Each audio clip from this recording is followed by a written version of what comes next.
ایک پاکستان کے کافی سینئر عالم ہیں اور ان کو شاید آپ مختلف حوالوں سے جانتے ہیں، لیکن بہرحال نام لینے کی کوئی ضرورت ہی نہیں ہے یہاں پر۔ تو ایک دفعہ ان سے بات ہو رہی تھی، کافی دنیا دیکھے ہوئے آدمی ہیں، مثلا ایران، عراق، فلاں فلاں، ان تمام کی روحانیت کو، روحانیت یعنی جو علماء ہوتے ہیں، مولانا حضرات ہوتے ہیں، ان سے وہ کافی ملے ہوئے ہیں، تو دنیا دیکھے جسے کہتے ہیں اس معاملے کے اندر۔ تو ایک دفعہ ان سے بات ہو رہی تھی تو انہوں نے بہت پتے کی بات بتائی۔ مثلا بات اس پہ ہو رہی تھی کہ جو عراق کی صنف ہے علماء، عراقی ان کا عجیب طریقے سے احترام کرتے ہیں، ان کا اپنا ایک مقام ہے سوسائٹی کے اندر، البتہ بے احترامی بھی کرتے ہیں بعض لوگ، لیکن بہرحال ان کا ایک اسٹیٹس ہے۔ ایرانیوں کے ہاں بھی علماء کا ایک اسٹیٹس ہے۔ یوں سمجھ میں آ رہا تھا جیسے ہمارے ہاں ابھی تک بات کچھ جمی نہیں ہے، ایک نئی صنف ہے جس کو بنے ہوئے 15-20 سال سے زیادہ نہیں ہوئے ہیں۔ آپ سوچیں ہمارے صنف روحانیت بنی کب ہے؟ ہمارے یہاں انقلاب کے بعد تقریباً 1982 کے قریب لوگوں نے ایران جانا شروع کیا تھا پڑھنے کے لیے۔ تو ہمارے یہاں روحانیت کو، اب وہ جو 82 میں گیا ہوگا اس نے 10 سال بھی اگر ایران میں وقت گزارا ہوگا تو 92 سے پہلے تو نہیں آیا ہوگا، وہ جو پہلا اسٹوڈنٹ ہے، البتہ وہ پہلے والے آئے بھی نہیں ہیں، جو پہلے بھی آئے ہوں تو 92 سے پہلے تو کوئی چانس نہیں ہے۔ تو 92 سے اب تک اگر آپ حساب لگائیں تو ہمارے پاس روحانیت کو معاشرے میں آئے ہوئے 20 سال سے زیادہ نہیں ہوئے ہیں۔ ایک سوسائٹی میں ایک صنف بننے کے لیے، ایک کلاس بننے کے لیے 20 سال کچھ بھی نہیں ہے، ایک جنریشن بھی نہیں ہے۔ یہ تو ایک جنریشن 30 ایئرز پہ کاؤنٹ ہو رہی ہوتی ہے۔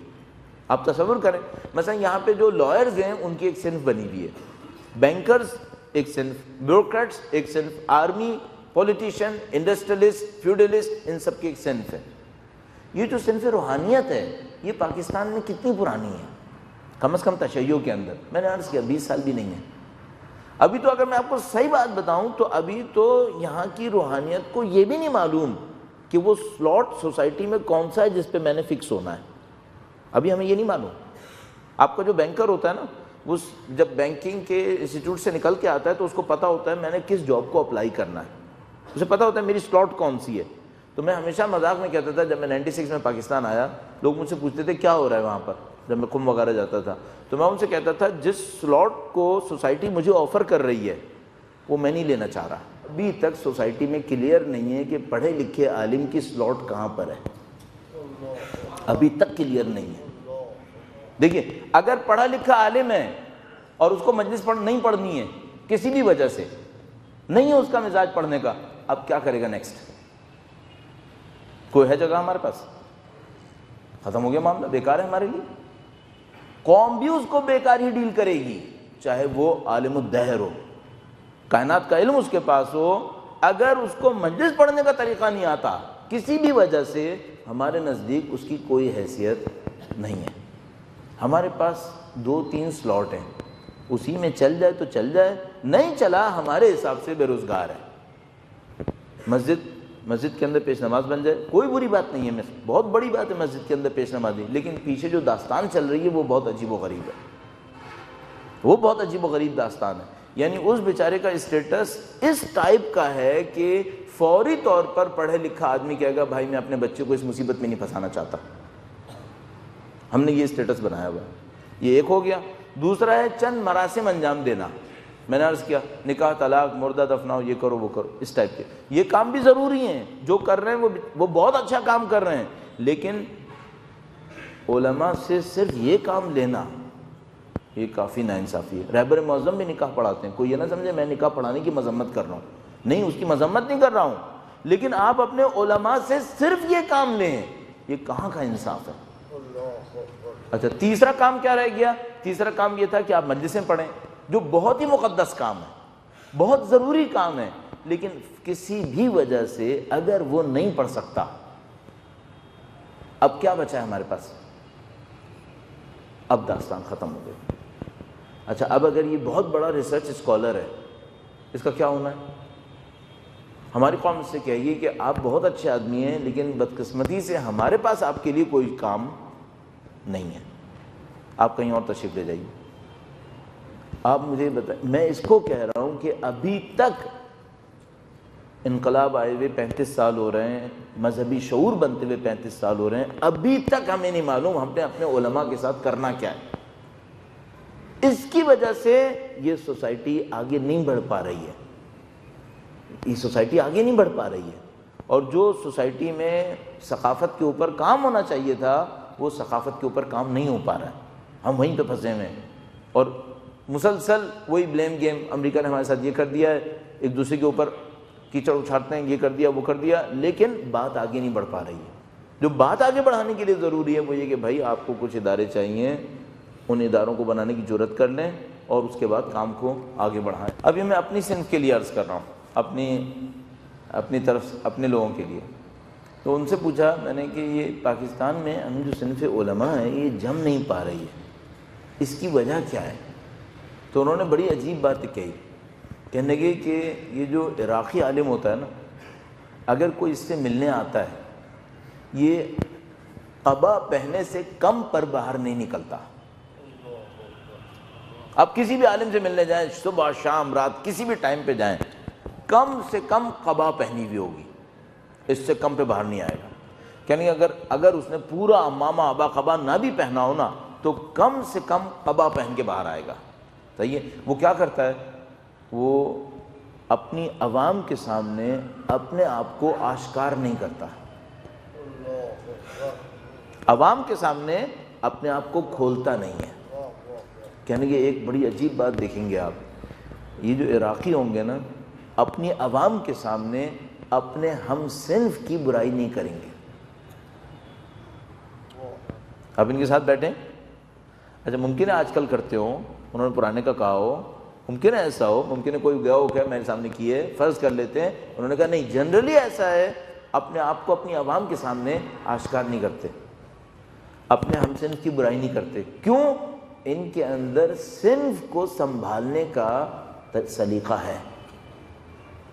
کہنے کی اور ہمارے عالم کے ساتھ مشکل یہ ہے، یہ جب چند لوگوں کے ساتھ بیٹھتا ہے تو ان کے سامنے ایسے کھل جاتا ہے کہ یہ سوچتا ہے یہ میرے ہم صنف سے زیادہ میرے ہمدرد ہیں۔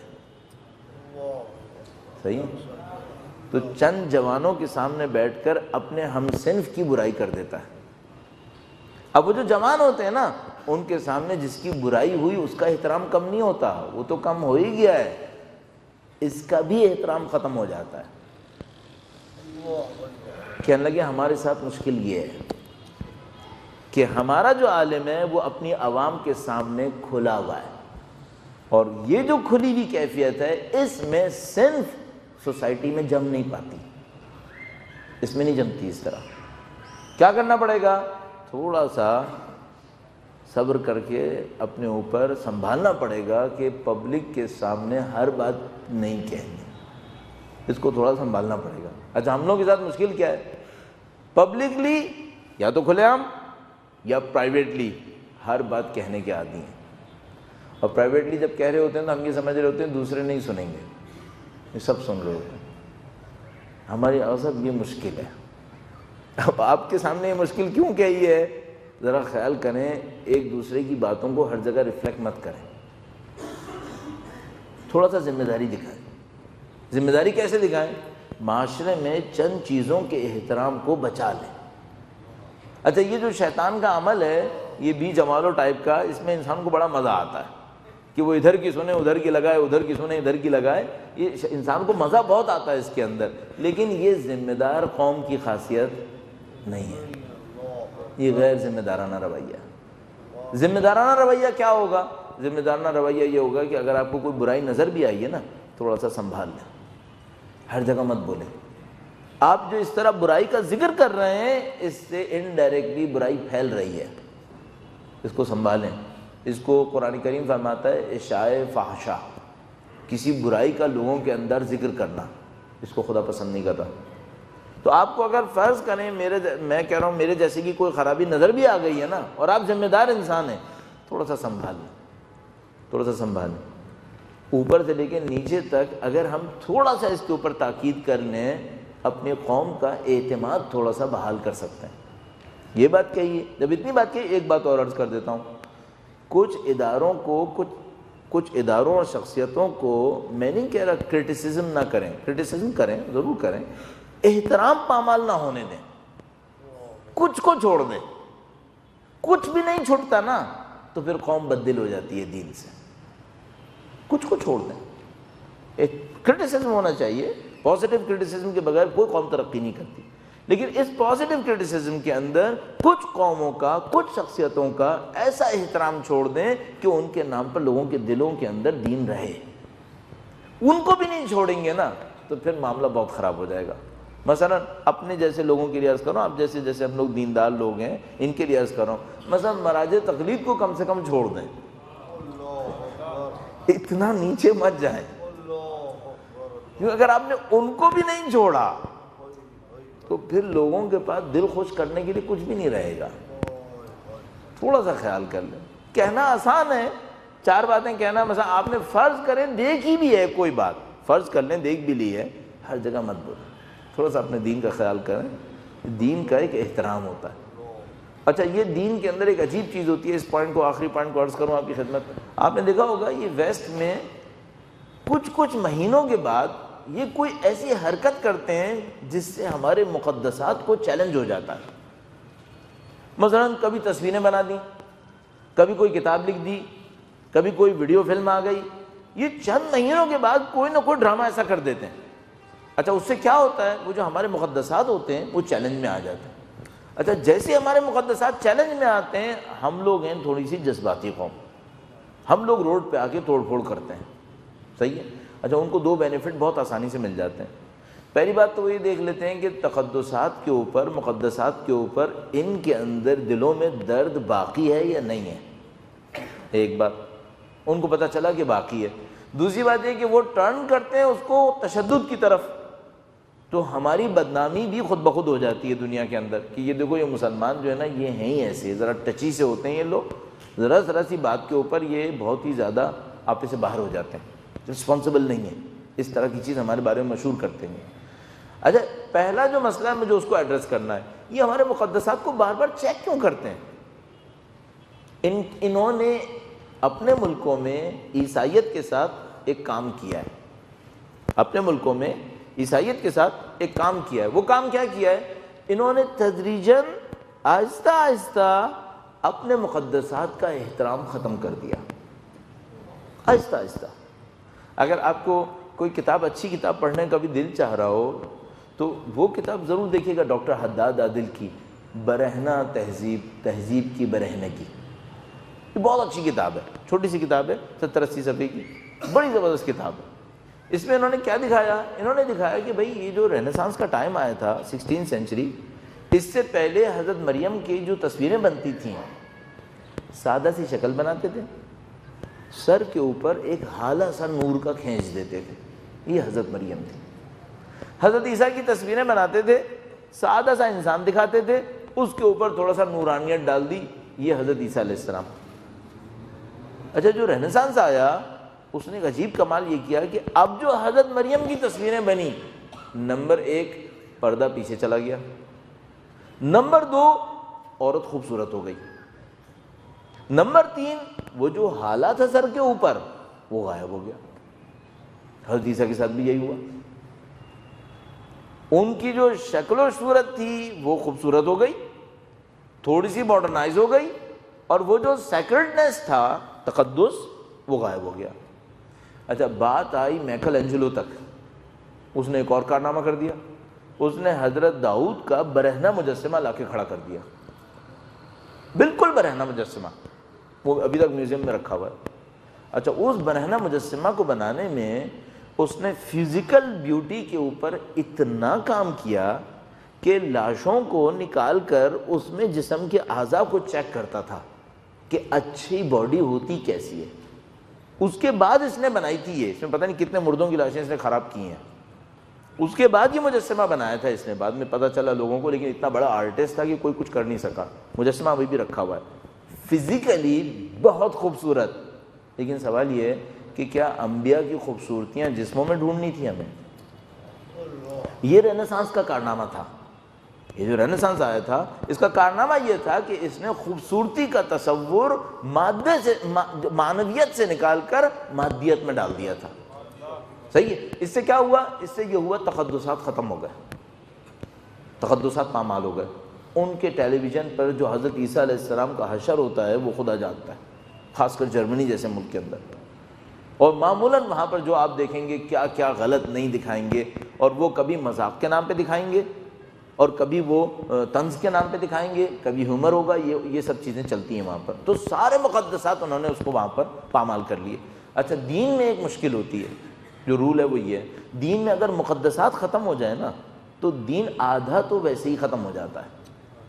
دین چلتا ہی کچھ احترام پر ہے. اگر احترام ختم ہو جائے، تقدس ختم ہو جائے، ویسے ہی وہ دنیاوی ہو جاتا ہے، پھر دین آگے نہیں چلتا ہے. تو یہ جو چاہ رہے ہیں ہمارے ساتھ، ہم مسلمانوں کے ساتھ، وہ یہ کہ یہاں پر مقدسات کچھ ختم ہوں. اچھا، ان مقدسات کو ختم کرنے کے لیے ان کو کیا چاہیے؟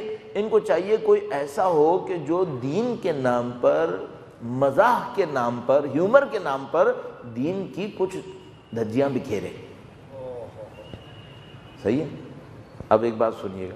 اچھا، اگر میں دین کے نام پر اپنے ہی دین کی دھجیاں بکھیر دوں تو میں نے کام کس کے لیے کیا؟ جو وہ چاہ رہے تھے وہ میں نے کر دیا. کیونکہ لوگ تو احترام سے دیکھنا چاہ رہے تھے اور میں نے تنقید کے نام پر ایسی تنقید کی کہ اس کی عزت ہی نہیں چھوڑی. وہ بھی یہی چاہ رہے تھے کہ عزتیں تھوڑی سی کم ہو جائیں. بالکل بلنٹ مثال دے دیتا ہوں. میں طالب علم ہوں، میں پاکستان کی کسی ایک عالم کو لیتا ہوں اور ممبر پہ بیٹھ کر اس کو رگڑ دیتا ہوں. صحیح ہے. یہ جو میں نے ممبر پہ بیٹھ کے عالم کو رگڑ دیا، جو میرے نیچے سننے والے ہیں وہ کیا کریں گے؟ وہ بھی رگڑیں گے. اچھا، یہ کام میں نے اگر پرائیویٹ سیٹنگ میں کیا ہے تو کیا ہوگا؟ جو وہ پرائیویٹ سیٹنگ میں بیٹھے والے ہیں وہ رگڑیں گے. جب وہ عالم کا احترام گرنا شروع ہوگا سوسائٹی میں، نیکسٹ فیز کیا ہے؟ تمام علماء کا احترام گرے گا. یہی تو وہ بھی چاہ رہے تھے. اچھا، اب آپ فوراً مجھ سے کہہ سکتے ہیں کیا مطلب؟ آپ ان کو، اب میں وہی لینگویج استعمال کر رہا ہوں جو ٹف لینگویج ہوتی ہے. کیا مطلب؟ آپ کیا چاہتے ہیں؟ ہم ان کو اللہ میاں کی گائے بنا کے رکھیں ان کو؟ وہ لوگ یہی ایسی لینگویج استعمال کرتے ہیں نا سخت قسم کی، کہ کیا ان کو مقدس گائے بنا کے رکھیں؟ نہیں، مقدس گائے بنا کے نہیں رکھو، تھوڑا سا احترام چھوڑ دو. مقدس گائے نہیں بناؤ، احترام چھوڑ دو.